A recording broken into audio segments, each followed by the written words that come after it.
Welcome to this edition of ARTV News. I'm Tony Beauvais. In this show, ARTV News, the Agnes Book Launch in Sydney, the recent exhibition by award-winning Melbourne artist Dominic Kavanagh, the Silver Circus and the Arts with decorations, catering and a cake of art, and ARTV Magazine. ACME is holding an anti-hero takeover festival. Celebrating the anti-heroes of cinema, ACME is screening modern blockbusters such as Marvel's Black Panther to classics such as The Godfather.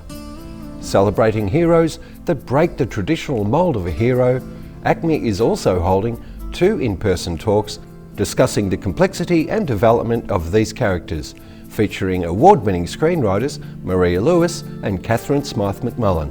You can purchase your tickets through the ACME website, with all sessions taking place at ACME in Fed Square from November the 7th to the 13th. Exclusive to the Art Gallery of Ballarat, Medieval to Metal features a mix of guitar history as well as iconic guitars. Along with the exhibition, Medieval to Metal will let you experience metal music like never before, from all angles, with classical renditions of Cold Chisel songs to workshops on the history of poster design with Ben Brown, one of Australia's most visually striking designers. Medieval to Metal runs through to the 2nd of February. Tickets can be purchased from the Art Gallery of Ballarat's website. PINP is a fashion exhibition showcasing Australia's leading First Nations creative garments. Australia's first major survey of Indigenous fashion is presented in 4 seasons, with handcrafted fashions on exhibition themed around the 4 major seasons.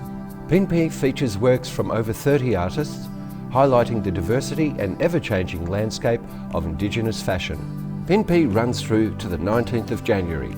Tickets can be purchased through the museum's Victoria website. Get into the Christmas spirit with a classic, The Christmas Carol, directed by 5-time Tony Award winner Matthew Warchus. The retelling of Scrooge's classic meeting with the ghosts of Christmas present, past and future is adapted by Harry Potter and the Cursed Charles Jack Thorne. Featuring live music and stunning set design, this immersive experience is running through from the 22nd of November until the 29th of December at the Comedy Theatre. Tickets can be purchased through Ticketek. For more info, head to the Mariner Group website. The Ian Potter Centre is holding Retrospective, an immersive exhibition from the mind of contemporary artist Reco Rennie. Unlike other exhibitions, Retrospective can be experienced in any order, allowing you to freely navigate the art at your own pace. Mixing iconography from his heritage with modern art styles and contemporary media, Retrospective showcases new work as well as acclaimed work from across 20 years. Retrospective is a free exhibition being held until the 27th of January. For more info, go to the NGV website. Last month, ARTV Magazine spoke with publisher Debbie Lee from Ginninderra Press and their recent book release, Agnes. The book was launched in Sydney last month. The reason I wrote the book was I continually had hopeless relationships, and after the last marriage, which I had to flee from, I all of a sudden decided, well, I was going to lock down the operation and no more relationships, to try and figure out what always left me out of pocket and down on my knees, in a sense, you know. So that's what I did. I locked down the operation. I got a house, and I became somewhat of a recluse. And then I finally found a psychiatrist, and I did psychoanalysis with him. And that was how I started to remember. And then I came to Australia to go back to the old places where to try and stimulate the memory loss that I had about my childhood. It kicked off in Gordon. I got off the train in Gordon, and then I just by chance happened to meet this woman who was in the street, and I said to her, "Oh, we used to live here." And I used to live here, maybe I was about 8, It was 1950 we lived there. And she said, I was outside the house, and the house was now 11, but it had been 13. And they changed it because Paul, one of the children there, had been killed when he took hold of an electric overhead wire that had come down after a storm. And I didn't remember that at the time, but she actually said to me, do you know that? Do you know that that's why they've changed the number of the house? And I said, no, I didn't know that, you know. But then that was when the memory came back. That was when I started to realise that we were there when that happened. Recently, award-winning Melbourne artist Dominic Kavanagh exhibited at the Lennox in Richmond. The Blooming was where the work investigated the relationship between the grotesque and the sublime, with a series of wall-mounted and freestanding installations of bricks, found objects, cement, mirrored perspex, wire and epoxy resin. Dominic is known for his exploration into the appropriation of ruins as sculpture in an endeavour to identify and tease out the sublime nature of decay. Dominic won the Lennox Award in 2023 for his work Twilight Congregation, which was presented at Not Fair 2023. Dominic, here we are, this new exhibition. I'm loving this work. What's it called? The Blooming title is the title. Yes, okay. And what do you mean by the blooming? Is it, because it's coming out, they're almost alien in a way. Oh, there's a new word that I hadn't thought with it. Do you see that a little bit alien? It's in a very sci-fi kind of context, the blooming. Yes, it's almost kind of paradoxical. They're blooming, but they're in a state of putrefaction and decay. There's a lot going on in here, but I'm trying to couple that they're rich in paradox, I should say, as well. And I'm loving the splash of paint here as well. Like the orange really stands out, but you've got this grey-black going on, which is brilliant. And I love the fact that you've got all the little bits of hair and chips of shells and everything coming out. So is that like a cement in a way? It's concrete, yeah. So concrete is basically a combination of cement, aggregate and sand, and yes, if you asked to concrete it, they'd probably say the same. Right, okay. But mine's concrete art, if you're going to label it. And how did you come up with the concept? Did you all of a sudden have a piece of mirror and think, okay, I'm going to take this to another level, because you love distress bits of junk you find on the road or whatever, and how did you control, take it to this level, considering the fact that it was a mirror, and then you're taking it to another level? It's starting with a pure, clean, sterile material like a mirror that's purely reflective, and then just working on that and slowly, I guess, destroying that bit by bit and turning it into something ruinous, and then eventually bursts of concrete explosions, and we end up with, if you've ever seen an antique mirror, you see the same kinds of things happening. So I'm basically trying to speed up the process. Right. You would see in an antique mirror, but there's so much more than that going on. Yes. Well, I love your work. Congratulations. It's a stunning collection.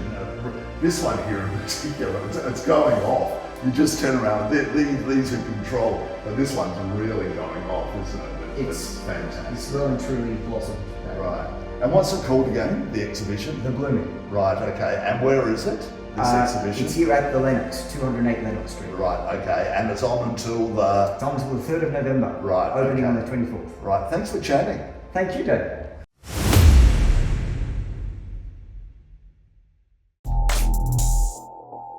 In 1976, Anton and Anna Gasser, both from Circus families, founded Silver Circus with eldest son Tony.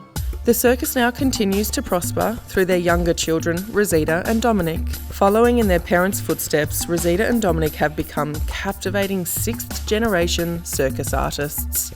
Their parents instilled a strong work ethic, ensuring their children understood if they wanted to succeed in life, they needed to be self-motivated, disciplined, and work hard.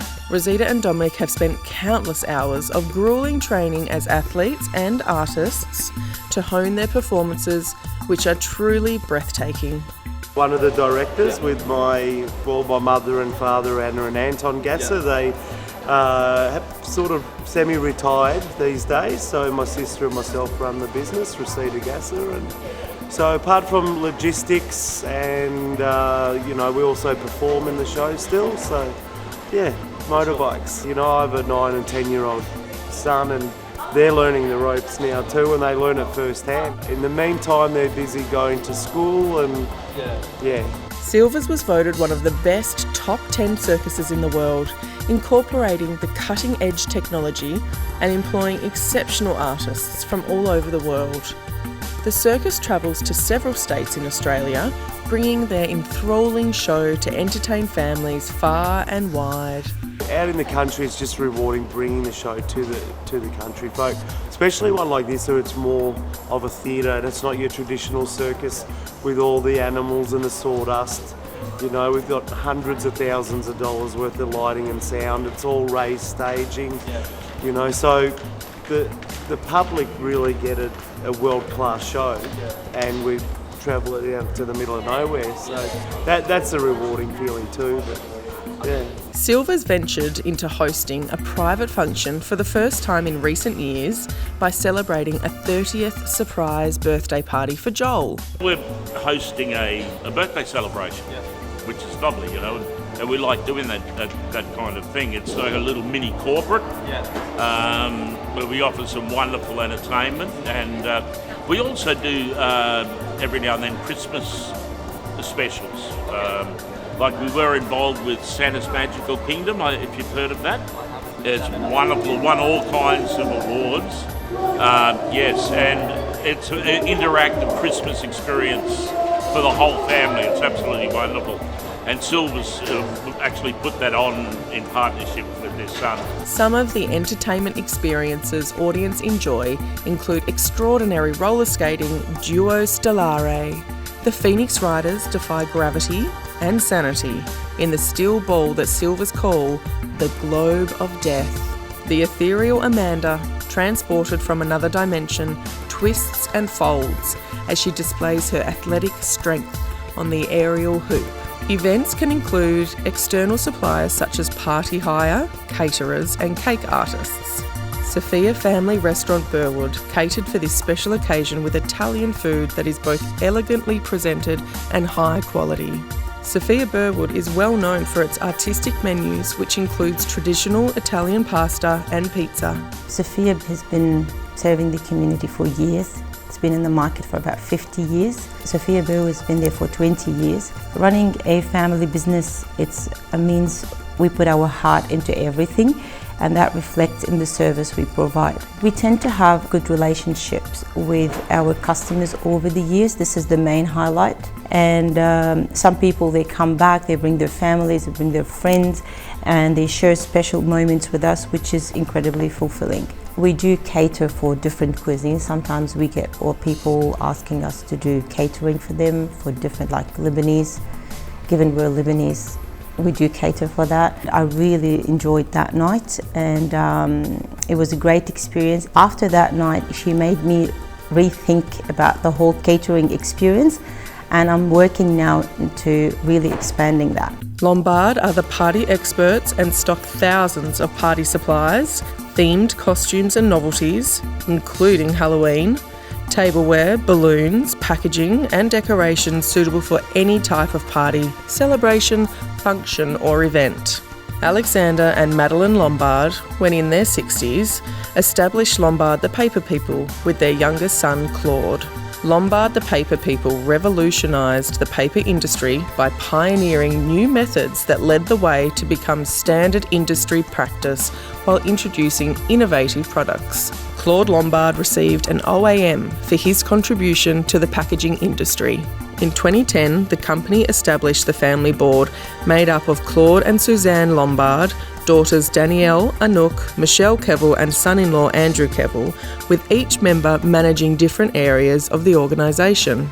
Well, our company does decorations, so we've done the balloon arches and the pillars, and we also supplied a range of paper plates that there are actual villages in jungles.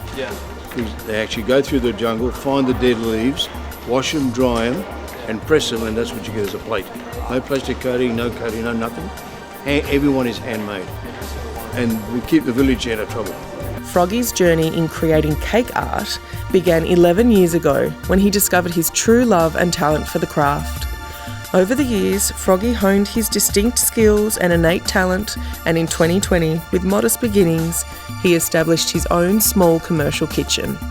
This was a space dedicated to crafting exquisite cakes for his devoted clientele. Froggy continues to venture forward with the opening of his very own cake studio and shop. Froggy's expertise and vision ensure that every creation is visually stunning and equally delectable. Every cake from his studio is crafted with joy and love. Join Froggy on this sweet journey. Generally, when my client approached me, I would try to get to know them, like what they like in colors and different things. And normally you'll find a few inspiration and then say maybe this is the direction that you want to go for, if they like it, and then we kind of create something quite unique for them. So normally I like to do it that way than just like copy somebody's work, something for them unique. I do some research and I found a few design that kind of the direction I want to go for. It takes me a day to bake the cake. I think it's about 16 layers in there. And then the second day we do all the fillings and build the structure. And then yesterday I pretty much do all the decoration, make the figurine, and make sure everything's safe to travel as well. Some of the 30th party guests made a spectacular entrance aboard a fire engine from Fire Engine Hire, a fitting theatrical touch to complement the circus theme.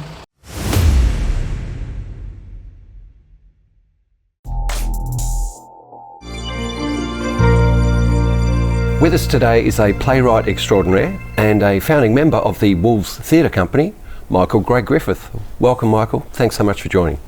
Nice to meet you. Thanks for having me on. Can you tell us a little bit of a background, how you actually got started in the theatre industry? I took an alternative route. I was kicked out of school at year 10 for being too much trouble in school. I never even saw a play until I was 31. And it really blew me away. It was a working class play and I really loved the whole thing. And so my marriage fell apart and I came to Melbourne to try to be a playwright. And I realised that Melbourne, the whole theatre industry was so screwed up you couldn't make money. And so I came up with an alternative way of making money with theatre. And previous to COVID, for about 3 years, I was making a living as a playwright, writing our own plays and touring the state. Were they plays such as Marooned or The Magnolia Tree? The Magnolia Tree. And we had another one coming out called Adrifting. Right. Yeah. Is that the one that's currently underway here at the Alex Theatre? No, this is a new one. This is called My Brother, My Brother, My Brother. Right. Have noticed the bit of activity in the studio where the set's being put together now. Opening in a few days? Yeah, Wednesday night. Right. We only got 4 shows, so they had an opening and we grabbed it. Yep. Oh, excellent. So that's filled a gap here at the Alex, which is great. Marvellous facilities here in the middle of St Kilda too. When people come in, they actually get to experience what's on offer here and the support structure from all the team here. And it always comes up good. So good luck for those shows. Oh, thank you. Thank you very much. Have you got another performance date though? You've got it running in Geelong or Colac? In Colac. Yep. In Colac the 18th, 19th of October in the Red Rock Regional Theatre. They've already want the play, which is unusual because it hasn't even been on. So I've never had a play and South Australia's doing a version and they're trying to get it New South Wales, hasn't even been on. Haven't even finished rehearsal, so Wow. I'm not used to that. Your reputation must be exceeding you, Michael. I think the play is hitting a nerve because it's dealing with celebrating the beauty of masculinity. Yeah. And I think our industry is so woke and has been putting heterosexual men out Yeah. that I think there's a lot of young actors, there's a lot of people in the community think that we can still celebrate the beauty of masculinity without putting other demographics down. Yeah. And this is what we decided to do with this play. So that's what this play about. This play's about. Yeah. I've read a little bit of the synopsis. Some fellas being marooned, well, not abandoned or on their own, alone in a boat adrift somewhere. Yeah, it follows the sort of same themes of Marooned. It's three young men who wake up on a boat far out at sea. Their phones are gone, the radio's broken, the boat's incapacitated, they don't know where they are. And you think initially it's a rite of passage, like they have to fix the boat because if they panic as boys, they'll die out here. Yeah. But if they make it back to shore, they'll make it back as men. But as the play progresses, some of the boys don't want to come back because they're actually feeling like they're very free out there. Yeah. And they don't feel there's anything back here for them. They don't feel as straight heterosexual men that they're wanted anymore. And so they're wondering about drifting off to somewhere where maybe they are wanted, where they have value, to a country that actually looks upon young males and feels grateful that they have young males amongst their community. And they discover this through not having any communications. Yeah, through just talking amongst each other and debating that, and it becomes quite poignant. And then basically the play poses a theme that says if you treat your young men as though they're unwanted, what do you think is going to happen to their souls? So the play moves from being actual three guys on a boat to maybe this is the souls of these three young men. So even though physically they'll stay in our community, all their wonder, all their possibility, all their magic has drifted off to somewhere else. And where was the inspiration drawn from for this one? I'd been touring the country for 4 years, doing lots of interviews with people, and I've just seen very dispossessed looking young men everywhere I go. Right. And they just look forgotten. Sure. And I found it incredibly moving, and I started asking young people, do you feel valued by your country? Yeah. And they don't even think about it. They just straight away go, no. Right. And I think that's a crime.